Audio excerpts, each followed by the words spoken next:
কেয়াৰৰ দিগন্ত বৰুৱাই তাত এনবি নিউজৰ সাংবাদিকৰ ওপৰত আক্ৰমণ কৰা বুলি যিটো খবৰ আমি পালোঁ, এই ঘটনাটো অতি দুৰ্ভাগ্যজনক। আমি গৰিহণা দিছোঁ, কাৰণ সাংবাদিকজনে যদি তেওঁলোকৰ কিবা দুৰ্নীতি উদঙাই দিছিল, আৰু এইটো সাংবাদিকৰ ধৰ্ম, তেওঁলোকে জনসাধাৰণৰ প্ৰহৰী হিচাপে যিহেতু কাম কৰে, গতিকে এইটো তেওঁলোকৰ ধৰ্ম, তেওঁলোকে এইটো কৰিবই।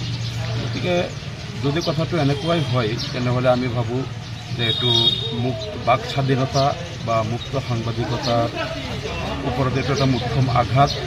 আৰু এই বিষয়টো আমি উচ্চ পৰ্যায়ৰ তদন্ত বিচাৰিছোঁ। গুৱাহাটী উচ্চ ন্যায়ালয়ৰ কোনোবা ন্যায়াধীশৰ দ্বাৰা ইয়াত তদন্ত কৰিব লাগে। আৰু যদি সঁচাকৈয়ে দুৰ্নীতিৰ বিৰুদ্ধে বাতৰি পৰিৱেশন কৰাৰ কাৰণেই যদি আক্ৰমণটো হৈ থাকে, তেনেহ'লে এনেকুৱা ইএমক অতি সোনকালে বহিষ্কাৰ কৰিব লাগে। কাৰণ বিজেপি দুৰ্নীতিৰ বিৰুদ্ধে শূন্য সহনশীলতা বা জিৰ' টলাৰেঞ্চ এগেইনষ্ট কৰাপশ্যন বুলি তেওঁলোকে শ্লোগান দি পেলাই ক্ষমতালৈ আহিছে। এতিয়া যদি তেওঁলোকৰ দিনত আজি ইমান দুৰ্নীতি হয় আৰু দুৰ্নীতিৰ বিৰুদ্ধে কোনোবা বাতৰি পৰিৱেশন কৰিলে তেওঁলোকক আক্ৰমণ কৰা হয়, তেনেহ'লে এই বিজেপি দুৰ্নীতিৰ মহাসম্ৰাট বুলি পৰিগণিত হ'ব।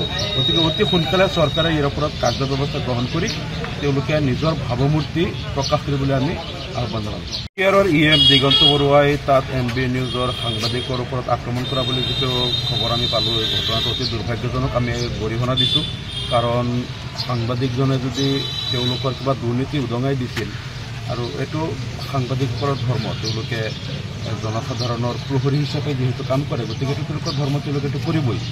গতিকে যদি কথাটো এনেকুৱাই হয়, তেনেহ'লে আমি ভাবোঁ যে এইটো বাক স্বাধীনতা বা মুক্ত সাংবাদিকতাৰ ওপৰত এইটো এটা মুখ্যম আঘাত। আৰু এই বিষয়টো আমি উচ্চ পৰ্যায়ৰ তদন্ত বিচাৰিছোঁ। গুৱাহাটী উচ্চ ন্যায়ালয়ৰ কোনোবা ন্যায়াধীশৰ দ্বাৰা ইয়াত তদন্ত কৰিব লাগে।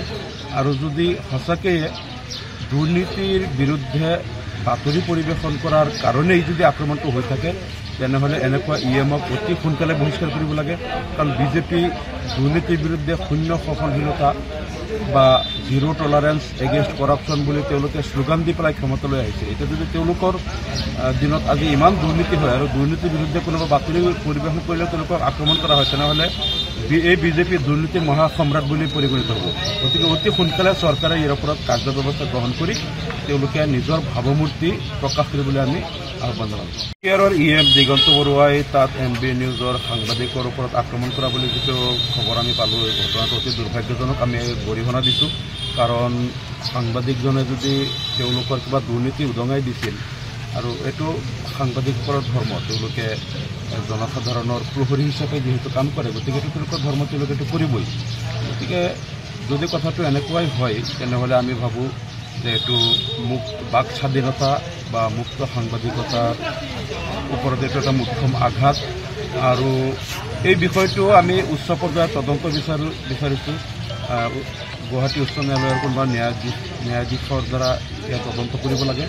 আৰু যদি সঁচাকৈয়ে দুৰ্নীতিৰ বিৰুদ্ধে বাতৰি পৰিৱেশন কৰাৰ কাৰণেই যদি আক্ৰমণটো হৈ থাকে, তেনেহ'লে এনেকুৱা ইএমক অতি সোনকালে বহিষ্কাৰ কৰিব লাগে।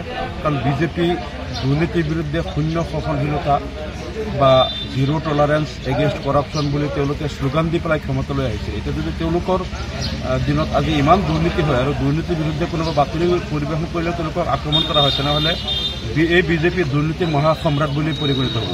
গতিকে অতি সোনকালে চৰকাৰে ইয়াৰ ওপৰত কাৰ্যব্যৱস্থা গ্ৰহণ কৰি তেওঁলোকে নিজৰ ভাৱমূৰ্তি প্ৰকাশ কৰিবলৈ আমি আহ্বান জনাইছোঁ।